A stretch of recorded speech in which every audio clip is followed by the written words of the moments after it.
partir de agora fica por aqui. Antes do debate, até me chamou a atenção, ouvindo a doutora Lenir, a gente vem acompanhando no Congresso, não só no campo da corrupção, mas nós estamos acompanhando também as reformas, né? A reforma política, reforma da Previdência, reforma trabalhista, e ouvindo a doutora Lenir, eu acho que está na hora de fazer também a reforma da saúde, né? Pela série de problemas que devem ser resolvidos para a gente conseguir alcançar, pelo menos, chegar perto de uma plenitude. Agora, qual é o grande problema que nós estamos enfrentando? Enfrentando também um Congresso que, de repente, a Anvisa, como a doutora Lenir descreveu, a Anvisa faz um trabalho, constata que medicamentos para emagrecimento não são adequados para a população e acaba o Congresso liberando esses medicamentos, sabe, completamente contrários à saúde da população, mas no interesse do voto. Enquanto nós tivermos cabeças de camarão por lá, vai ser um pouco difícil a gente tentar resolver esses problemas. Mas, como a doutora Lenir falou, isso é um pacto que a gente tem que se unir como sociedade, valorizando a importância do setor público da saúde. Agora, antes de nós entrarmos no debate, antes de a gente colocar esse assunto em debate, vamos ouvir o procurador Marco Antônio Teixeira, sobre também esse tema tão enraizado e esse tema tão importante que é a judicialização da saúde. Boa tarde. Ao iniciar essa tarde os trabalhos desse encontro, eu ouvi as palavras generosas do presidente da Casa, conselheiro Xerém, que agradecia a minha presença. Quero dizer aos senhores, e ao senhor principalmente, que agradecido sou eu pelo convite de aqui estar. Saúdo na sua figura, as demais autoridades, e gostaria de referir a todos nós, como eu também me sinto, na mesma platitude. Aqui deixamos de ser um pouco gestores, deixamos de ser um pouco conselheiros, eu deixo de ser um pouco Ministério Público, somos todos nessa altura, nessa casa, usuários do sistema de saúde. E é nessa medida que devemos pensar o sistema que serve a todos nós, que serve à sociedade, que serve às nossas famílias, embora não usemos, eventualmente, a assistência médica produzida pelo sistema, usamos os serviços produzidos pelo sistema. Estamos aqui a dizer a respeito da judicialização em saúde. E um dado interessante que me ocorre, talvez seja um pouco o olhar do Ministério Público e de alguém do Ministério Público que está um tanto bastante extenso nessa estrada, que é o que nós estamos exatamente a judicializar nesse país, em matéria de saúde. Nós estamos a judicializar o estado da arte. É esse o volume, essa é a pauta do judiciário, é o estado da arte. O exame diagnóstico de alto custo, o medicamento de alto custo, a incorporação de tecnologia. É isso que nós estamos a judicializar. Nós não estamos a judicializar uma agenda do século XIX que está inconclusa ainda. Não judicializamos assistência para pessoas que têm leishmaniose, hanseníase, mal de Chagas, o que antigamente, na década de 50, nesse país, se chamava doença da pobreza, na voz do grande geógrafo Josué de Castro, mas que mais modernamente a Organização Mundial de Saúde se chama de doenças negligenciadas. Disso é praticamente zero a judicialização e muito pouco investimento. E do pouco investimento, menos ainda dele na prevenção. Portanto, temos que ter clareza sobre o que é essa judicialização, para que rumos ela se dirige e a quem ela serve. Não obstante isso, isso talvez seja uma triste ironia, diz a Constituição, ao estabelecer o marco constitucional da saúde, que somos todos iguais. E no padrão da judicialização, talvez vejamos que não somos assim tão iguais. Um outro dado que me parece importante, sobre o qual nós devemos refletir, é de que nós temos, pensando em judicialização, um dado muito curioso. Cada prescrição médica equivale a estar escrito ali o direito do seu portador. Nem toda prescrição médica corresponde à expressão material do direito à saúde. Porque nem toda a prescrição médica é adequada ao fim a que se destina. Evidentemente que a maioria dos profissionais de saúde são pessoas com maior senso de responsabilidade, com profunda responsabilidade ética, porém, muitos há com comprometimento, inclusive na própria academia, formadora de profissionais de saúde, comprometimento com produtores de bens e serviços, para não falar na Big Pharma. Ou seja, o Judiciário, o próprio Ministério Público, a Defensoria, os advogados, de uma forma geral, tendemos nós, da área jurídica, estrangeiros que somos na terra da saúde, que é um outro conhecimento sobre o qual pouco poder temos e pouco acesso temos, porque estamos ficando muito reféns da prescrição de um medicamento de alto custo, que muitas vezes há envolvimentos para além do interesse do paciente. Então, eu quero dizer que nem sempre uma prescrição médica é equivalente, é sinônimo, e eu falo aí no sentido jurídico, de direito daquele que aporta. O outro dado que me parece importante nós referirmos é que essa judicialização tem um custo. Todos nós temos noção que os custos são absurdos.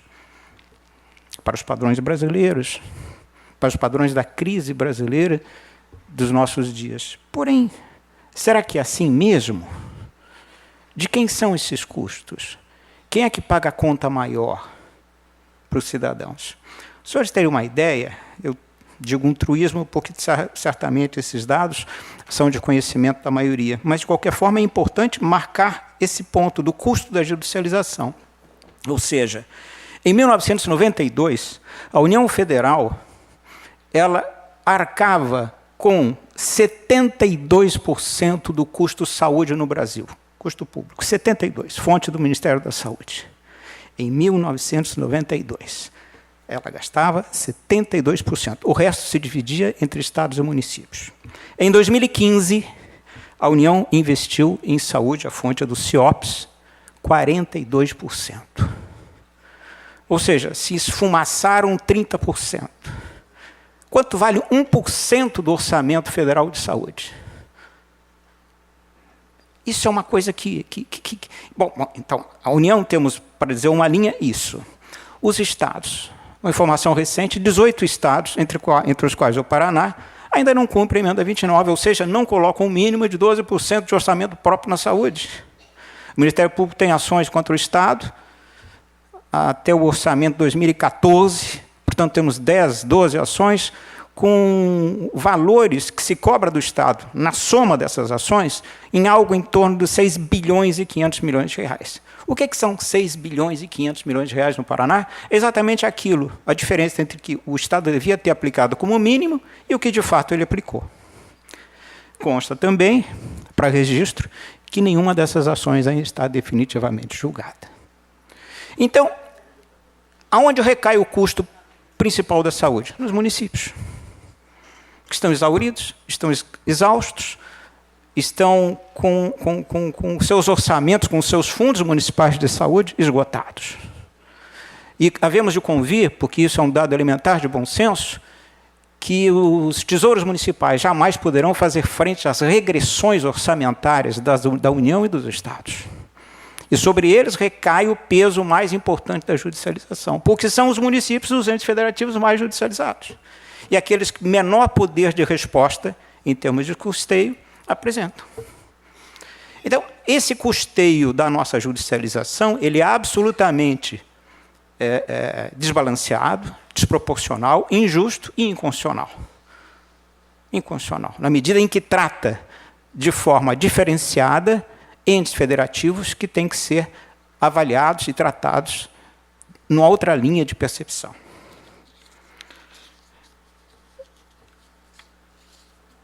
A conta da judicialização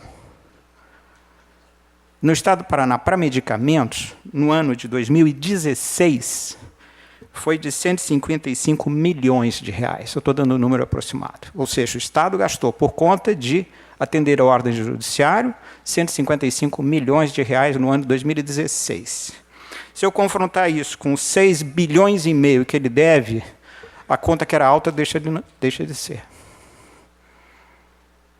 Tem que se fazer essas comparações, porque 155 milhões é muito recurso. Mas recurso para quem? Para uma parte da população, e eu não tenho nada contra ela, talvez todos aqui a integremos nessa parcela, mas que tem acesso ao judiciário, que tem como procurar um Ministério Público, que tem um defensor para defender, que tem condições para pagar um advogado. Não é o caso da maioria dos brasileiros. Mas a judicialização medra exatamente nessa parte da sociedade. E nada contra, ela está exercendo o seu direito. Me preocupa aqueles que sequer noção de direito têm, quanto mais de poder exercê-lo.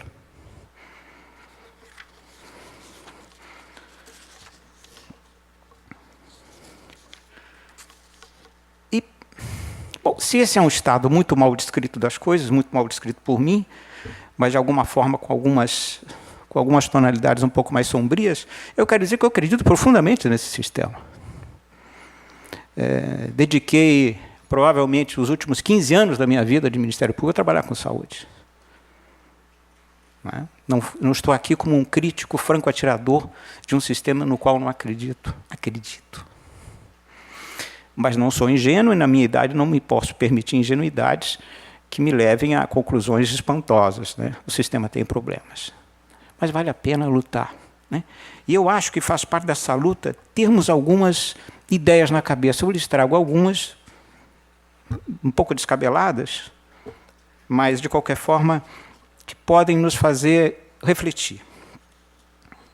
Quando se discute em qualquer ambiente, em qualquer casa, como esta, ou num tribunal, ou numa assembleia, ou num conselho de saúde, pouco importa, quando se discute judicialização da saúde, tem que estar presente o Ministério Público, o defensor, tem que estar presente a academia, tem que estar presente o judiciário e tem que estar presente a corporação médica.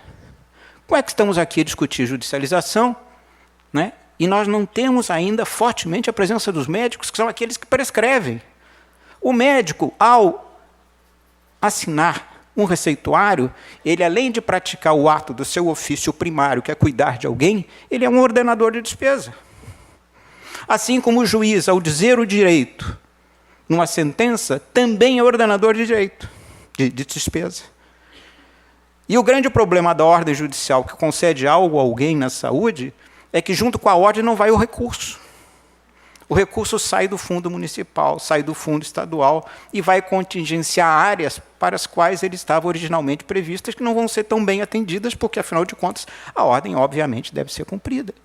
Portanto, com isso eu quero dizer aos senhores e às senhoras, de forma muito rápida, não se estabelece o bom debate em busca de alguma solução, se solução haverá de forma simplista, se não tivermos nessa conversa a presença forte do judiciário, dos médicos, dos profissionais de saúde. Gestores, Ministério Público, Defensoria Pública, Academia, Tribunal de Contas, somos importantes, mas não somos todos. Faltam alguns componentes nessa história que está a ser contada. E tão importante é a prescrição do médico, por isso a importância deles. O professor Eugênio Vilaça Mendes, que é um dos grandes teóricos sobre rede de saúde no Brasil, ele diz o cálculo dele, que ficou conhecido depois como Lei de Mendes, que diz assim, olha, 70% das despesas de saúde saem da caneta do médico. Como é que não conversamos com essas pessoas de forma organizada? Se a despesa não é produzida pela ação, nem pela decisão, porque judicialização é isso, a despesa anterior, e quem produz a despesa não é chamado para interlocução. Isso é fundamental. Sem isso, as nossas chances de êxito, de enfrentar esse fenômeno de judicialização no Brasil, que tem contornos muito brasileiros, um pouco de macunaíma em alguns momentos, estaremos fadados, talvez, a pouco sucesso. E um dado também muito interessante, quando eu falei em 155 milhões de reais no ano de 2016, que é o custo da medicação dada por ordem judicial no Paraná, eu excluí os municípios e excluí a União. O custo da judicialização no Paraná, apenas em medicamentos, é muito superior a isso. Portanto, tem que somar os municípios, o que eles gastaram, porque foram acionados, houve ordens correspondentes, e quanto a União também no Paraná acionada teve que pagar. Vamos chegar em qualquer valor. O valor é desconhecido, aliás, porque a União sabe quanto gasta com a judicialização, os estados sabem, os municípios não sabem, porque os municípios não se organizam no seu conjunto para saber, na totalidade dos municípios de um estado, quanto foi gasto em judicialização. Cada município sabe de si. Não há uma consolidação de dados nesse sentido. Pelo menos no Paraná isso não ocorre. Isso torna muito mais difícil a defesa, a reação dos municípios em face de um determinado aspecto de judicialização que pode ser perverso. Mas o que eu quero dizer não é exatamente isso que eu acabei de falar. É outra coisa que parte dessa assertiva, que é o seguinte: quando você tem uma judicialização bem produzida, mandando entregar, ordenando entregar bens e serviços a quem, justificadamente, do ponto de vista médico, deles necessita, você tem um número importante. Um número que pode nos assustar. Mas mais nos assustaria esse número se nós percebêssemos que ele é apenas a ponta do iceberg. Porque o que o judiciário ordena por conta de qualquer ação dar-se a alguém, medicamento de alto custo, por exemplo, isso é necessário para um grupo enorme de cidadãos que não têm acesso ao judiciário e que tem o mesmo direito que aquele que lá está postulando de ter acesso a esse benefício. Portanto, o custo da judicialização, ele apenas reflete, por mais importante, por mais volumoso que ele seja, um volume muito maior de recursos, porque o sistema universal e igualitário tem que tratar a todos e de forma igual. Se uma determinada droga, contra o câncer, por exemplo, isso é muito comum, em geral são de alto custo, eu entrego para um grupo de cidadãos, há um grupo muito maior que não recorre à justiça e que fica sem ela. Esse custo não é computado. Esse é o custo da saúde, que é um custo cinzento, não está declarado, não está escrito. Portanto, a judicialização ela não é uma solução no sentido de dar a quem necessita um determinado insumo. Não. Ela sinaliza, e isso não é bem percebido pelos gestores, é um dado sinalizador. Se eu tenho ações recorrentes em torno de um determinado bem de saúde, o bom senso me indica se as ações são sempre procedentes no mesmo sentido, que a não ser que haja algo muito errado com aquele dado de assistência, eu devo incorporá-lo nas minhas práticas assistenciais. Isso não ocorre. E muitas vezes não ocorre porque o seu custo impede a incorporação. Muitas vezes o seu custo impede a protocolização do bem.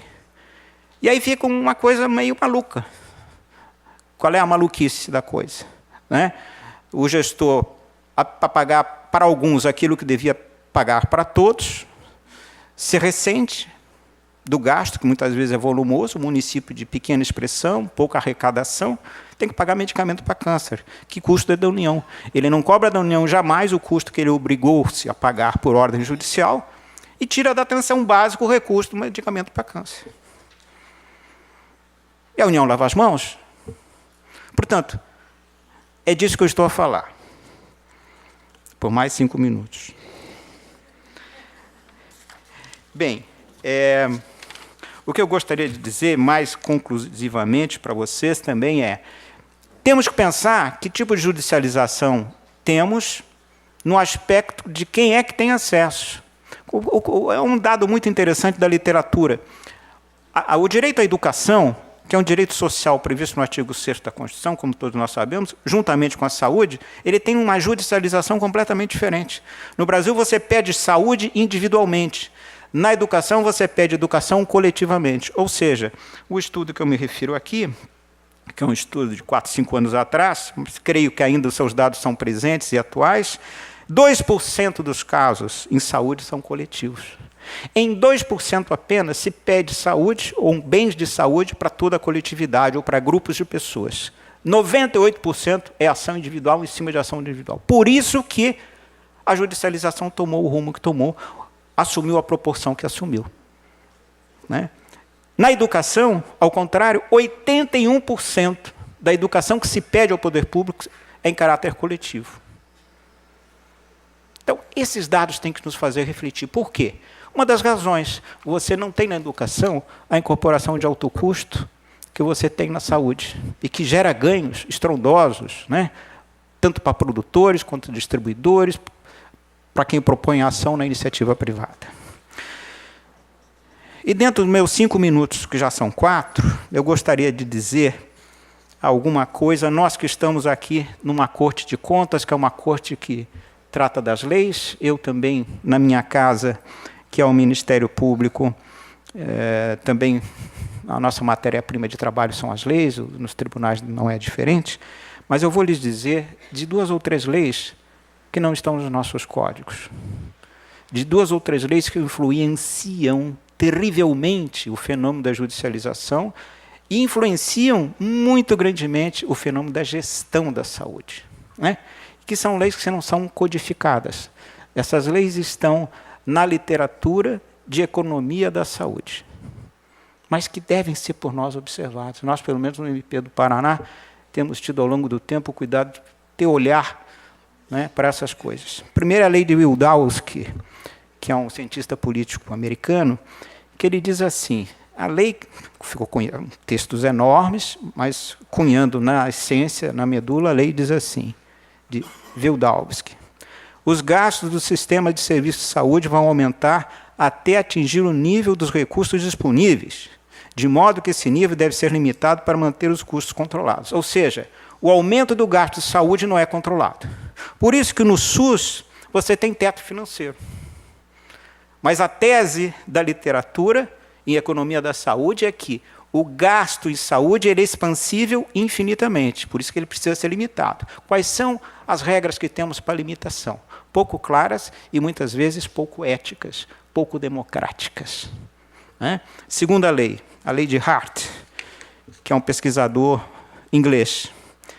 Ele chama de Inverse Correlation, que significa o seguinte: a oferta de cuidados médicos de boa qualidade tende a variar no sentido inverso das necessidades em saúde da população servida. Ou seja, Hart assume no seu raciocínio, na sua obra, que os mais ricos conhecem os caminhos e têm mais disponibilidade de recursos para a utilização de serviços.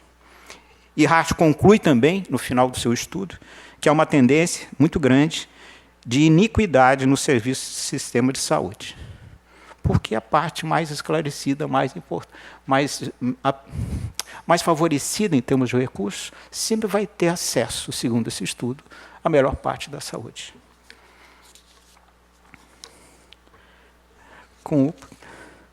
Vou citar apenas a última. Eu tenho várias, vou poupá-los de um sofrimento enorme, mas vou apenas me reportar à lei de Hermer, que é da Escola de Saúde Pública de Los Angeles, da Universidade de Los Angeles.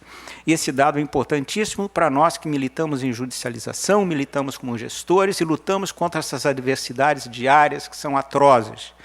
Diz Hermer, na medula do estudo dele, se há leitos hospitalares disponíveis, eles tendem a ser usados independentemente das necessidades da população. Significa o quê? Que toda oferta que você produzir, toda sobre-oferta que você produzir, ela vai ser utilizada.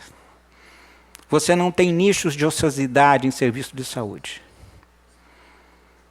Isso nos leva a alguns paradoxos interessantíssimos. O primeiro, de que investamos o que investamos, nunca daremos o suficiente para a população. Obviamente que esse é um raciocínio possível, mas com o qual eu não concordo com uma das letras dele, né?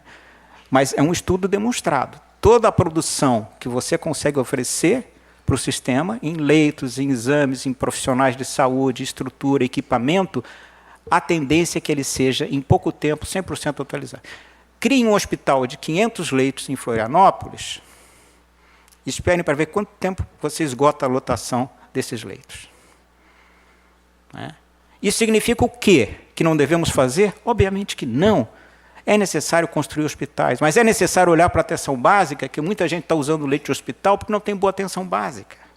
O que a doutora Lenir falou aqui, 80% de resolutividade na atenção básica, o professor Nelson Rodrigues dos Santos dizia há poucos dias atrás, a nossa está dando 30%. As pessoas passam pela nossa atenção básica com 30% de resolutividade. Significa o quê?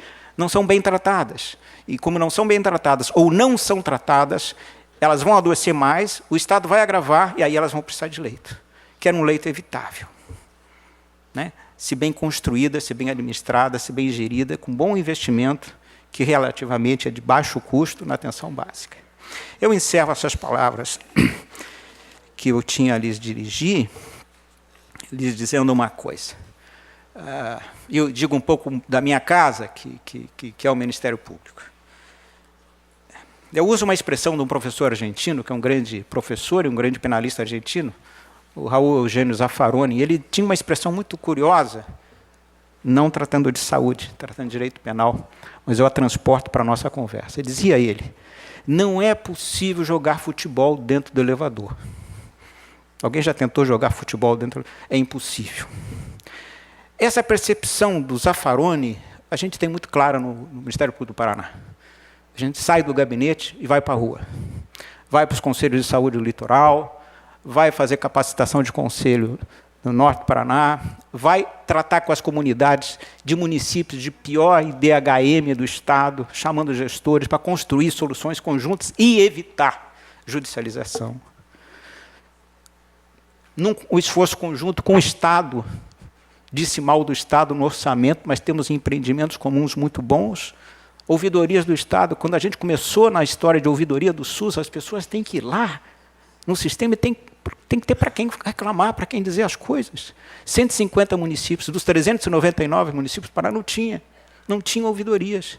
Junto com os gestores municipais, com o gestor estadual, hoje faltam apenas 50. E a gente vai colocar 399. Ora, quando alguém vai reclamar alguma coisa numa ouvidoria, o que muitos gestores pensam que é desgaste político, que é problema, no fundo, quando o usuário faz uma boa reclamação, ele está fazendo para o gestor também uma boa auditoria, e de graça, e de graça. Dizendo isso, eu lhes digo muito obrigado.